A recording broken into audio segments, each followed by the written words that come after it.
I'd just moved out of the hostel and I'd got a flat. My partner Kerry had been in the hostel with me and we had an incoming baby. We was both very young and naive.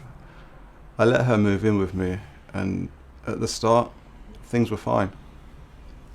She'd already had a child removed from her care, but she told me it wasn't her fault, which was fair enough. I kind of believed her.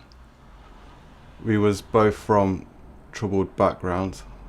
I was a recovering heroin addict on methadone. I was clean, but obviously it was quite stressful because of the urges.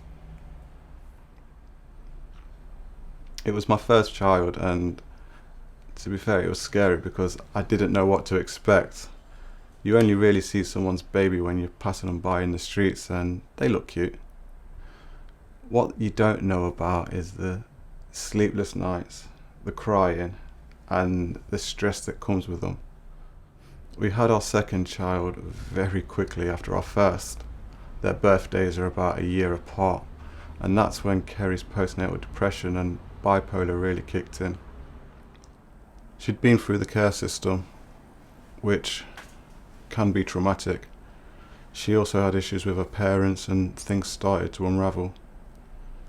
She'd met somebody who was still using and she decided that's where she'd rather be. So she left me with the kids, and as harsh as it may seem, I was like, well, if that's where you want to be, then that's where you want to be. I suffered bad because of the urges to use again, and it was intense. I'd got 2 kids by myself and my relationship had broken down, so what was I going to do? I tried to stay strong, but the cries from colic and my daughter's lactose intolerance was constant. Her poos would just burn away at her skin, so her cries were for pain. I used to feel frustration, not anger, just frustration, because in the early days you don't know why your child's crying, and it sparked bad anxiety, and that anxiety spiraled to the point where you end up saying, I can't do this anymore, I'm a failure. It can be really difficult, and the anxiety can spiral and turn into something else which is much worse, especially when you're a recovering addict. The way I tried to look at the crying was that something needed tending to. I learnt it was either a nappy change, food, illness, or maybe they just needed a cuddle. A baby can't tell you what's wrong with them, so it can be just a process of elimination. A trick I learnt though was to put the baby close to your heartbeat. When they hear that, it's soothing and reminds them of being back in the womb, like a safe place. Whilst I was busy being a dad, most of my friends were out on lads' holidays and going out enjoying themselves, and I'm just sat there with 2 kids. Nobody wanted to come round mine and chill. I was too busy changing nappies and sterilising bottles. I was no fun, and it was tough. Sometimes maybe I just needed a friend to pop round just to see me, just to see if I was alright. It would have gone a long way, but there's a huge stigma for men. I wouldn't randomly just go round and knock on somebody's door. Men need to be able to comfortably say how they feel and speak to a loved one more.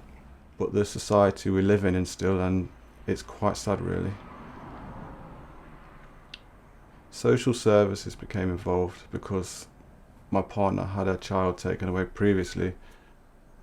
They would check up, but they never gave me any advice or places to go or people to see. And when I think about that now, that's really quite bad. In the end, I took to solace in finding someone who supported me. I used to get up in the mornings, get the kids ready, pack my bags with bottles and stuff, and then I'd just walk up to my grand's house. My granddad had passed away, so she was on her own. We both were. We'd watch TV, then I'd go to the shop and buy chips for us all. It helped break my day down rather than just sitting by myself trying to look after my 2 children. It helped to have the comfort of somebody else.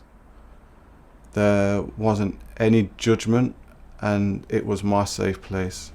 We'd just sit, laugh and make brews. It was just nice, really nice. My advice would be to find someone before becoming a dad, someone you could call on or go around when you're in absolute depths of it all. Have someone you're comfortable with, just in case it all blows up. I think that everybody needs somebody that's their safe person that they can call on. Every day I felt that I couldn't take care of my children, and if I'm honest, that never really goes away. I still sometimes have them days where I feel that I'm that young man with very young children, but I've now transferred all my single parenthood experiences to getting a few qualifications, and now I work in a school helping children with behaviour issues, and I really love my job. In the times of hardship with your kids, when you feel like you're going insane and failing, just hang in there. The rewards is so worth it. Every part of the troubles is worth it. It really is.